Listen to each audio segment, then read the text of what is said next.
নবীজি বলছে যদি কেউ ক্ষমা চাওয়ার পরে কোনো কেউ যদি ক্ষমা না করে, সেজন্য আমি নবীর সুপারিশ আশা না করে। খুব মারাত্মক কথা কিন্তু।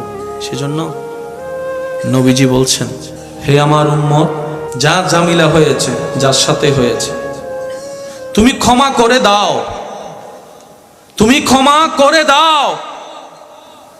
সে ক্ষমা চাক না চাক তুমি মাফ করে দাও।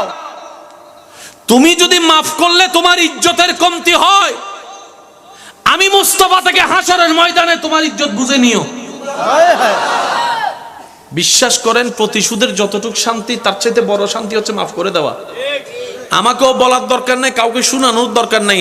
আপনার জীবনের সবচেয়ে বড় শত্রু যে ইনডোর হোক, আউটডোর হোক, ঘরের হোক, বাহির হোক, যার সাথে আপনার বনেও না, যার সাথে চেহারা দেখতে ইচ্ছে করে না, এরকম কেউ থাকলে শুধু মনে মনে আমার দিকে তাকাই হলো কথাটা রাখার জন্য, শুধু মনে মনে বলেন, যা তোরে মাফ করে দিলাম। দেখবেন আপনার মনে এটা কেমন যেন একটা শান্তি লাগা শুরু করবে। বিশ্বাস করেন ভাই, রাগ, হিংসা, অহংকার এগুলো শয়তানের জিনিস। এগুলা নিয়ে কেউ শান্তিতে থাকতে পারে নাই, পারবেও না। হারালেই জিতা যায় না, হারালেই অনেকে আছে কই মামলা করছে, আমি কি হারবো নাকি? দরকার হলে 10 খানি যা জমি আছে এগুলো সব বিক্রি করে দিব, তারপরও জিতে লাগবে। তো আপনি 10 খানি জায়গা শেষ করে আপনি জিতে গেলেন, এবার আপনার আছে কি? এবার আপনার ছেলে মেয়েরাই তো আপনার 14 গোষ্ঠী দোয়াই ফেলবে। বাস্তব যেটা সেটা বলেন না রে ভাইয়া।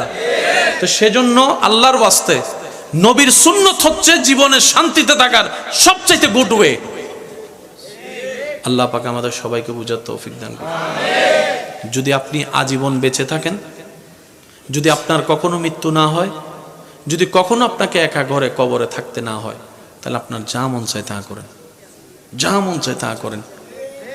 আর যদি আপনাকে একদিন মৃত্যুবরণ করতে হবে, যে কোনো মুহূর্তে কবরে একা থাকতেই হবে, তাহলে অনুরোধ রাখবো আপনার ঈমানি ভাই হিসাবে একবার ভেবে দেখবেন, একবার ভেবে দেখেন। 2টা মিনিট একটু ব্রেক দিয়ে একটু ভেবে দেখেন না, কোত্থেকে আসলাম, কে পাঠালো, কোথায় যাব, কি উত্তর দিব? আপনার সমস্ত প্রশ্নের উত্তর এখানে চলে আসবে। মনে রাখবেন,